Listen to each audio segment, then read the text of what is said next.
Hello everybody, it's Professor Streeter and I'm going to talk to you about the week 3 assignments today in this video.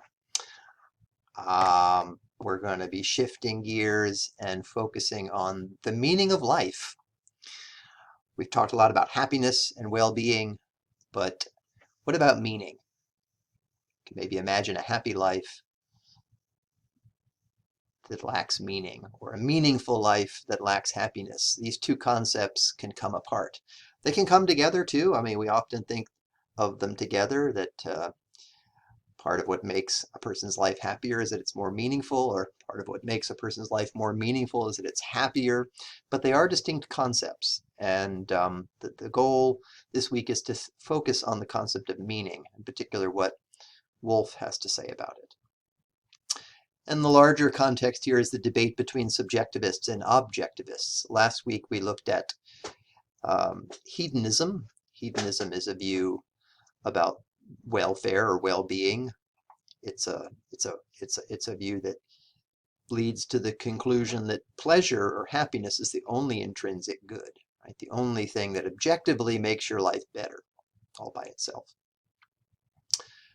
As you may have guessed, Woolf is taking up the view that perhaps meaning is something in addition to happiness that can all by itself make your life better, and Hooker is an example of a philosopher who explicitly defends an objective list theory. From his point of view, there are a list of intrinsic goods. Happiness is one of them, friendship, morality, autonomy or freedom. He considers many goods that he would call intrinsic, and all of them objectively, he thinks, make your life better, and they're all in some ways independent of each other. They're related to each other, but that you can isolate them and focus on the value that each of them has and what it contributes to your life. This is all in contrast to Heathwood, who is a subjectivist. For Heathwood, there are no intrinsic goods. There's nothing objectively makes your life better all by itself. Only your wanting it or desiring it determines its value for you. So for Heathwood, my welfare, my well-being consists in the satisfaction of my desires. It's a purely subjectivist account.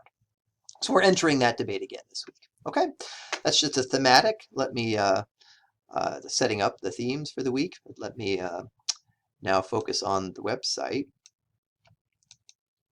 So here we have the week 3. I've shared some announcements here in the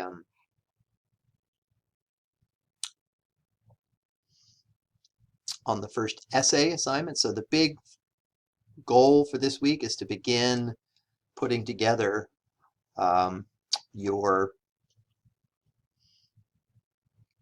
proposal for your first essay assignment and begin organizing your sources and constructing a list of sources. So think about the central question or problem you want to write about. Formulate your working thesis and begin writing an introduction. That's the big thing to focus on in your writing this week. Okay. Let's go then to the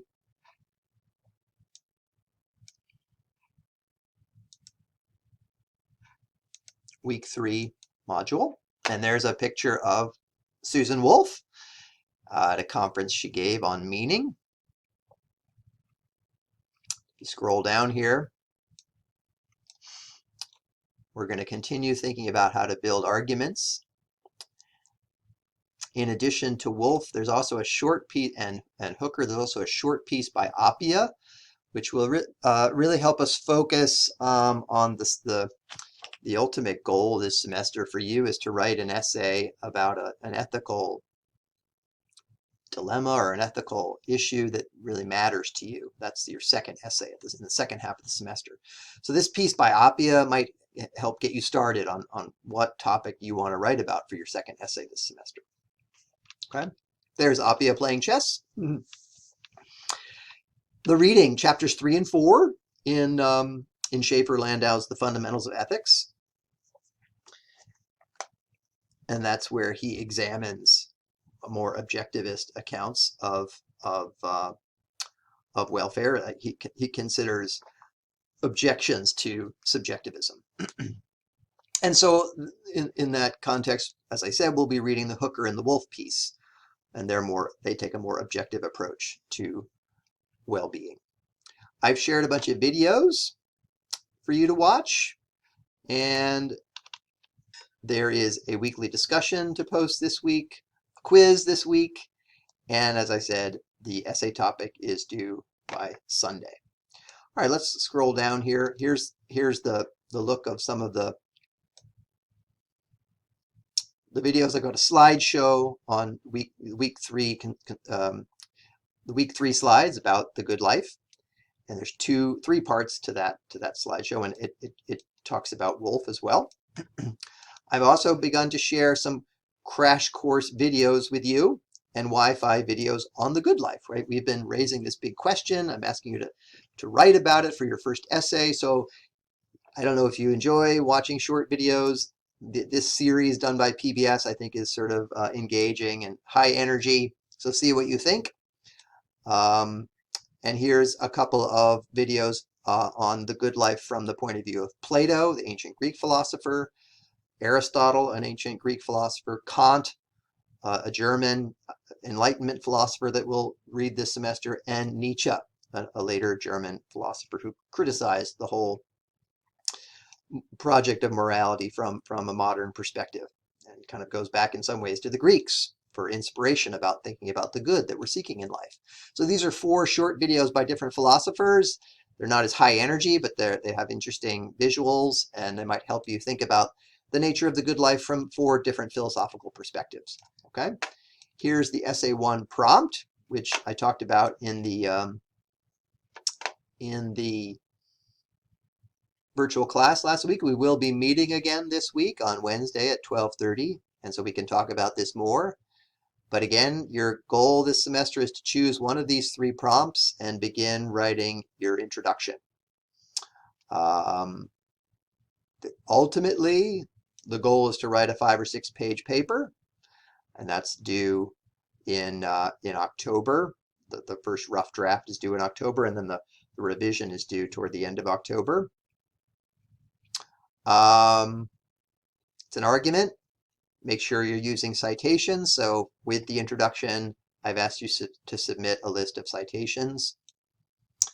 And then please submit all of your writing from now on. Start writing in Google Docs and then share the Google Doc with me. Give me edit access and editor status when you share the document so that I can view your writing process and comment on it. And then also, once you've created the Google Doc and shared it with me, download for yourself a docx or a PDF file and submit that to the assignment folder on D2L. So there's 2 forms of submission: the sharing of the Google Doc and the submission of the docx file or the Word doc file to the assignment folder on D2L. Okay, so that's all something to do by Sunday of this week. And then finally, we've got the week 3 discussion. Okay, and here I've given you an opportunity to reflect on a question coming out of a reading of Wolf's essay, Happiness and Meaning. And I've asked you to focus on the myth of Sisyphus, right?